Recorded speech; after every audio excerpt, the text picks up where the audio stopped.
Elisa Bremner, ARC nutritionist here, week 5 of my QED and the 40th day of shelter in place. The only way I'm able to keep track of the weeks is through the weekly dinner menus that I plan out each Sunday. The planning also keeps me sane. When my family says, "What's for dinner?"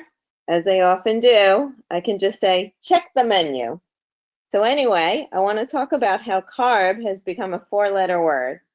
I can assure you that carbohydrates, including whole grains, are meant to be our primary source of energy. In fact, your brain can't use anything else. Unfortunately, most of the cheap and readily available carbs in our food system are the wrong kind.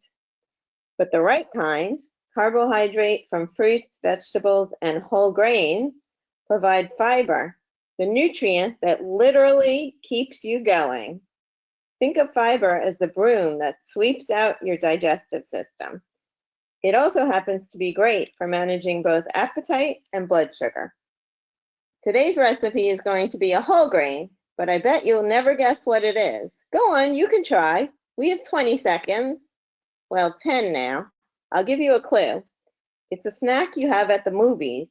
I figured since we are probably watching a lot of movies these days, it would be fun to make this. Did you guess it yet?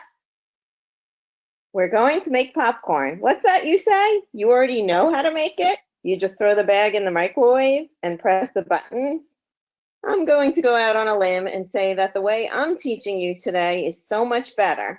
Mine has 2 ingredients, popcorn and oil.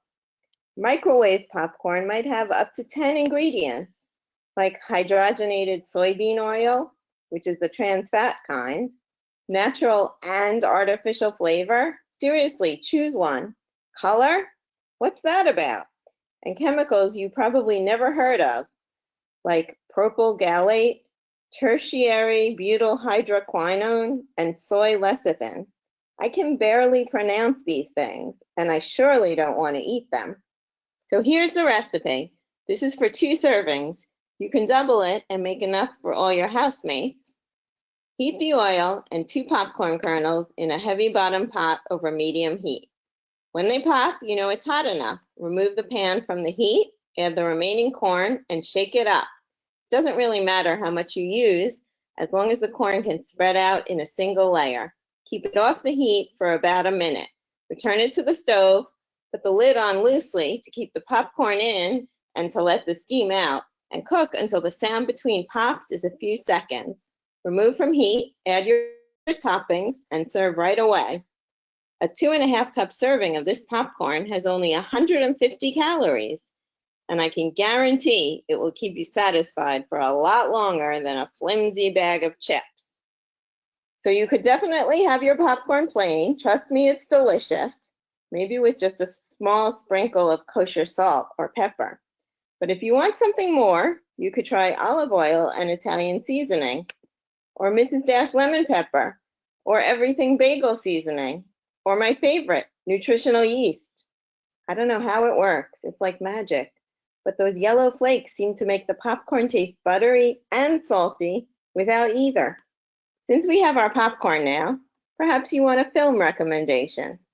I've watched many food documentaries and consider a lot of them way too extreme, but I really liked The Game Changers. If you're into sports, and even if you're not, it definitely gives you a lot to think about in a very entertaining way. I'm not a vegan, but I definitely think plants deserve the biggest portion of our plate.